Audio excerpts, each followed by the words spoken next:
स्त्री से कितनी अग्नि परीक्षाएं लेगा सिर्फ इसलिए कि वो अपने आप को प्रधान सेवक कहता है। सारी दुनिया के लिए संसार के सबसे बड़े लोकतंत्र का वो प्रधानमंत्री है जो अपने देश को बदल रहा है, उसे संसार के अग्रणी राष्ट्रों की श्रेणी में लाकर खड़ा करने के लिए अथक निरंतर प्रयत्नशील है। लोग उसका गुणगान करते हुए नहीं थकते हैं। वो जहां भी जाता है लोग उसके सम्मान में सिर झुकाते हैं, उसकी बात सुनना चाहते हैं। उसकी अगवानी करने के लिए अन्यान्य देशों के राष्ट्राध्यक्ष सारे के सारे प्रोटोकॉल छोड़ एयरपोर्ट पर आ जाते हैं और जब वो वापस स्वदेश लौटता है तो कुछ मान सम्मान या जो भी कुछ उसे उपहार में मिला है वो सब समर्पित कर देता है अपने देशवासियों को, 130 करोड़ देवी देवताओं को। वो कहते नहीं थकता कि वो उनका सेवक है। रात को 3 बजे लौटता है लंबी हवाई यात्रा के बाद और फिर सुबह 6 बजे तैयार रहता है काम पर चलने के लिए।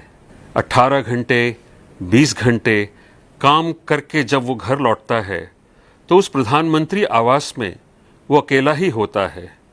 कोई उसके सामने एक प्लेट रख देता होगा, उसमें खिचड़ी परस देता होगा, जिसे खा के 1 गिलास पानी पी के वो अपनी कुछ घंटे की नींद लेने के लिए अपने बिस्तर पर लेट जाता होगा।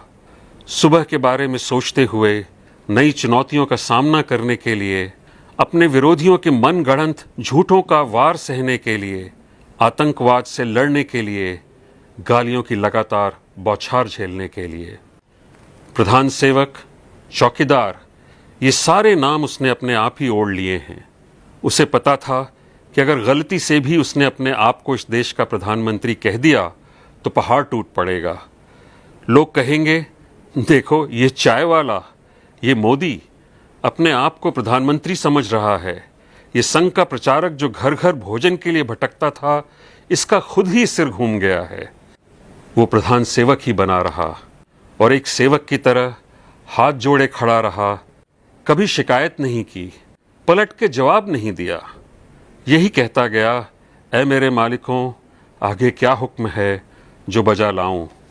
और मालिकों को देखिए, तैयार रहते हैं फरमाइश लेके। कभी मन में ये नहीं आता कि सेवक सोया कि नहीं, उसने कुछ खाया कि नहीं। वो जितनी लगन से भी अपनी ड्यूटी बजाए, शिकायतें थमने का नाम ही नहीं लेती। उल्टा इस देश के निठल्ले, खानदानी बेईमान, लंपट, भ्रष्ट और राजनीति में अभी अभी जन्मे छिछोरे राजनीतिज्ञ भी कहते हैं कि चौकीदार चोर है।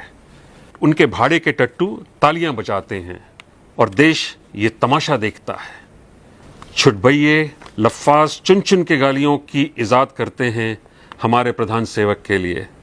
उनके अनाप शनाप वक्तव्यों का सिलसिला थमने का नाम ही नहीं लेता।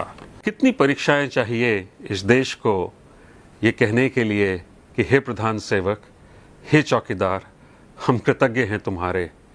या फिर ये देश कृतज्ञता ज्ञापन की परंपरा ही भूल गया है।